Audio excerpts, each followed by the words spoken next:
Hail Pandawans and journeymen walking that illustrated path. So for today's video, I want to do a little walkthrough and show you the process I use when creating the artwork for the single I Won't Back Down by the metal band Walrus. So I didn't meet, but I was introduced to these guys' music a few years ago, and I ended up doing a piece of artwork for them. I don't remember if it was for their single, their previous one, Unstoppable Force or something like that, but I remember creating this piece of artwork, and so I wanted to incorporate the same mascot they have with the blades of ice and the long walrus pelt and tusks and all that.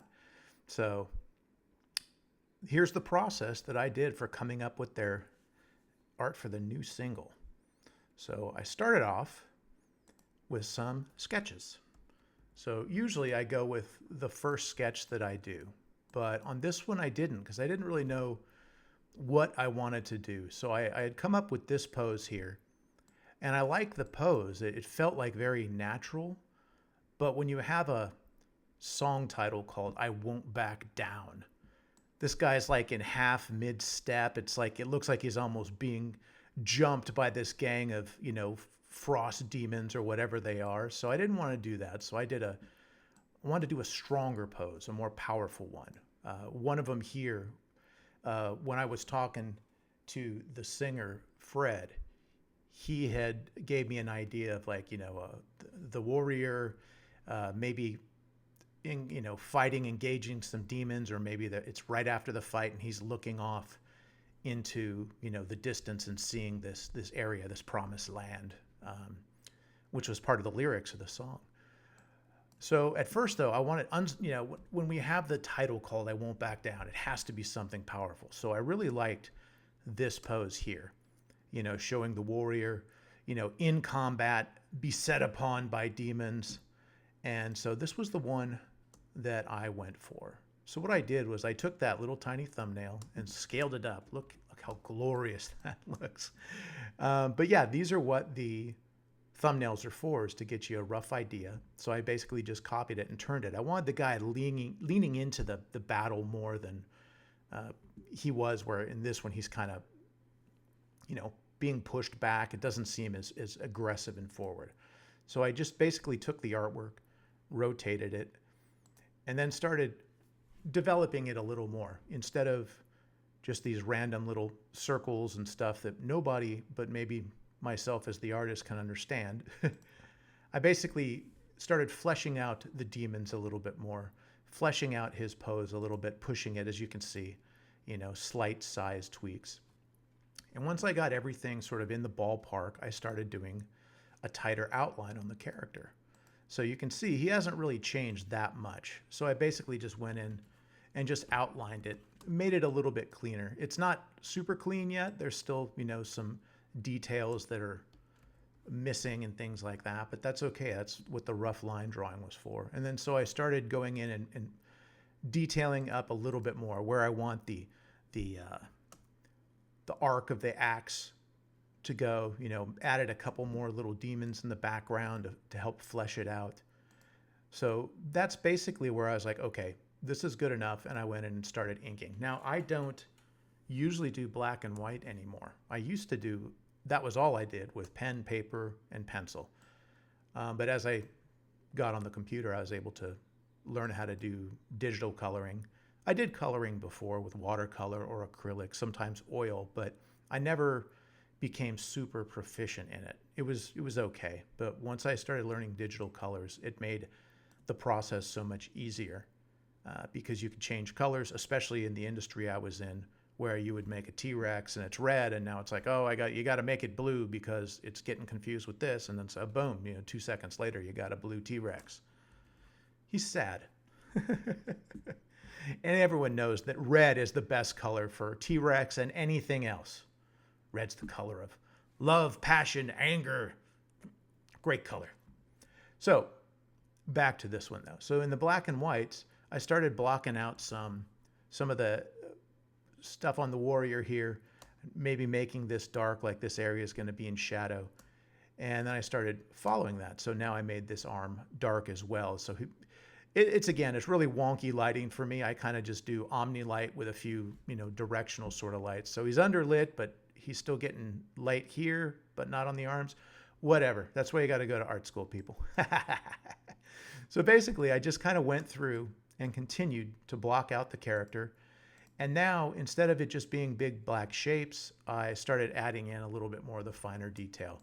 Sometimes I'll go in with a white pen and bring into it. Sometimes I'll go in with an eraser and get rid of it. I don't really have a standard format for how I do black and white. The last time I did black and white was when I have an illustrated novel called Strange Highways. Blatant plug.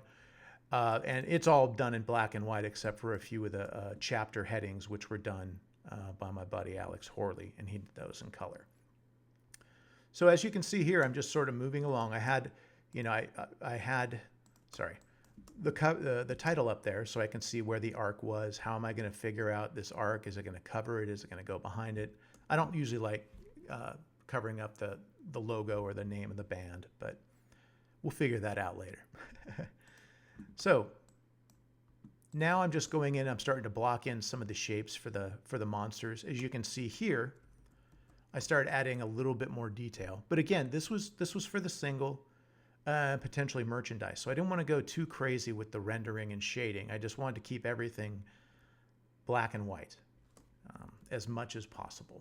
Sometimes adding in some gray tones is great, but sometimes that can get muddy.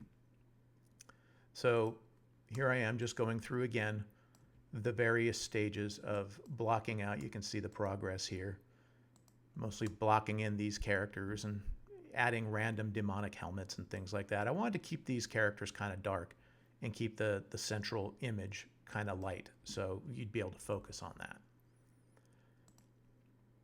Now again, going in and filling out. So I would just do this. I would just go in with black, and then I'd go in with a rough white line and start going in and etching, if you will, into the digital canvas. It was fun to go back and work on some black and white. It'd been a long time, like I said, since the old Strange Highways book.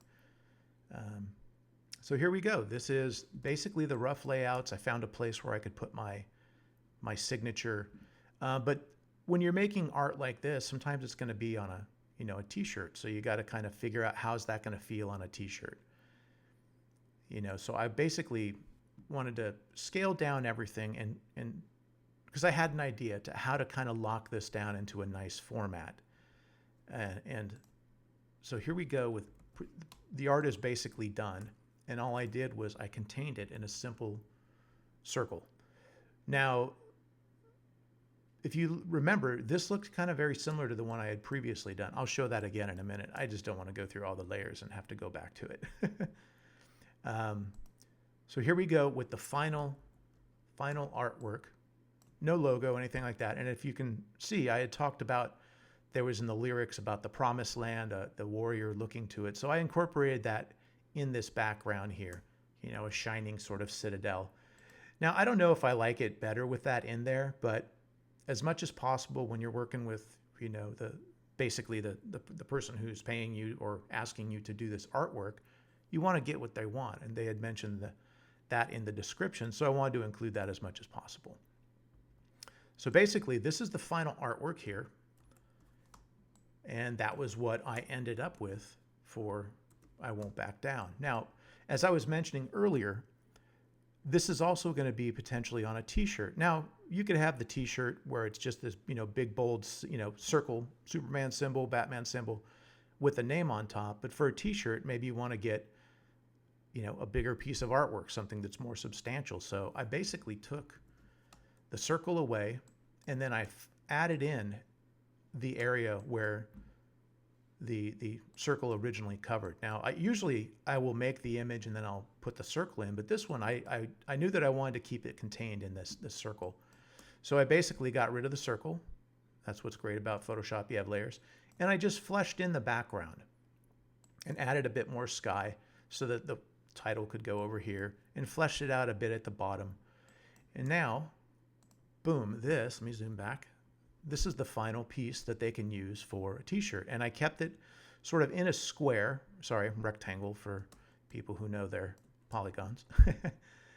And I basically wanted to kind of conform it to the shape, but I didn't want it to feel like a giant patch of ink just on the person. And I also didn't want it to just be a big square.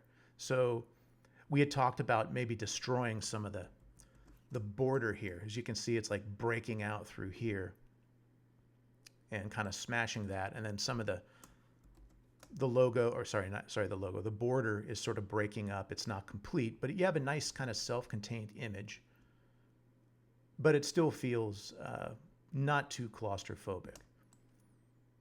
And one of the great things is let me go all the way back. We're going back in time here, kids. Going back through all the steps. And we're going to go back to what the final single turned out to be. And I believe it was Fred, their singer. He had this great idea of making the slash go behind and then through. So you can still read, it says Walrus. It doesn't have it covered up by my big old nasty slash. That sounds gross. But yeah, I thought that was a really cool idea that he had to kind of incorporate that. So this is the artwork for the single, I Won't Back Down, by my friends in Walrus. And hopefully you guys can see them. And if not, give a listen to their song. I know it's on Spotify. You can check out the video on YouTube. I posted that on my Twitter account, my ex-Twitter, Twitter X. Twixer, there we go. It sounds like an 80s metal band. Well, that's it. I hope you enjoyed this little walkthrough. And remember your ABCs, Padawan. Always be creating. Hail and ale. Ha ha ha ha ha.